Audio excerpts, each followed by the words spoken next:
Today's video, we'll be going over some huge sales numbers for the PlayStation 4. The console continues to surpass itself, so we'll go over that. A free-to-play weekend of a pretty notable PlayStation 4 title is coming, so you'll want to be prepared for that. And we've got some information on Shadow of the Tomb Raider, the latest in the franchise. We've got a new trailer, as well as some news that might disappoint you guys. So we'll cover that as well. But first, let's start off with some positive news, and that is the PlayStation 4 sales numbers. We know that the PlayStation 4 is by far the most successful console this generation, and Sony has really hit it out of the park with the PlayStation 4. In terms of its launch price, that was on point at $399. The fact that it supported used games and everything throughout this generation with the incredible lineup of exclusives, most recently God of War, but going back before that, you had games like Uncharted 4, Horizon Zero Dawn, and I can go on and on. The PlayStation 4 has had a really stellar lineup of games, and its success shows for that, as it sold 19 million units from the 2017 to 2018 fiscal year, and right now it has surpassed a total of 75 million units sold altogether. It's pretty much a lock that in the next year or two, the PlayStation 4 will surpass 100 million units sold, and for any console to break that 100 million unit barrier, that is a pretty significant milestone. Now, the PlayStation 4 won't be the most successful PlayStation console of all time. That'll still be the PlayStation 2, but given the fact that the PlayStation 2 had like a 12-year run, and the PlayStation 4 will probably have a 7 or 8-year run, and I would imagine that when all is said and done, it will break around 110, maybe even 120 million units. That is still pretty significant. And after 2018's lineup of games, God of War is already recognized as one of the best PlayStation games of all time. You've got marquee games in Spider-Man, and lesser so in Detroit Become Human. Expect the PlayStation 4 to have an incredible holiday season, and those sales numbers keep on continuing to rise. And don't forget, while it isn't an exclusive, Red Dead Redemption 2 is a gigantic game coming in the fall, and Sony does have marketing rights to that game.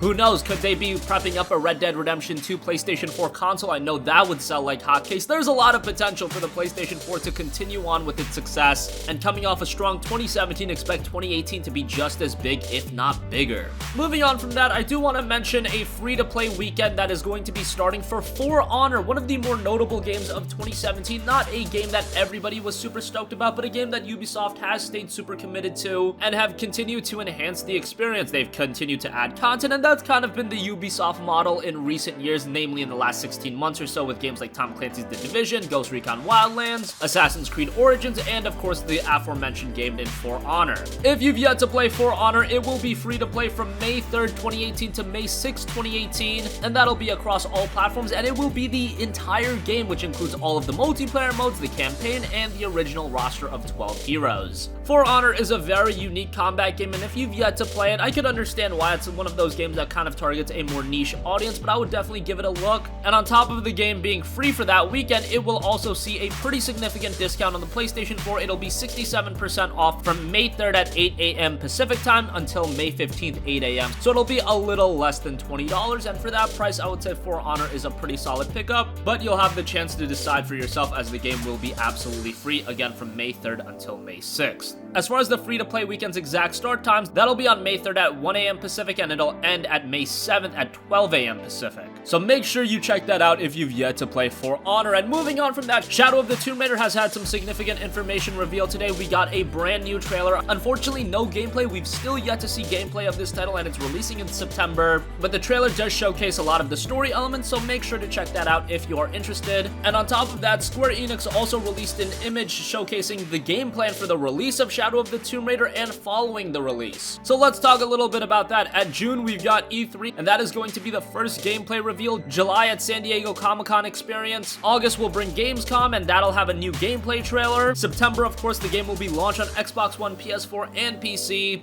And here's where things get interesting and a little bit disappointing. From the months of October until April, there will be 7, count them, 7 DLC packs released for the game. I'm sure the game will have a season pass or something like that, but isn't this a little bit excessive? Planning out 7 different DLC packs before the game's even released? I mean, if that doesn't just scream wanting to monetize the hell out of this game, I don't know what does. The DLC packs contain a variety of different things. The first DLC pack includes a challenge tomb weapon, outfit, skill, and narrative side mission. And that's what's listed for all of the DLC packs, so you actually get narrative side missions added on with this content, so that is significant content that you're missing out if you don't get the DLC as well.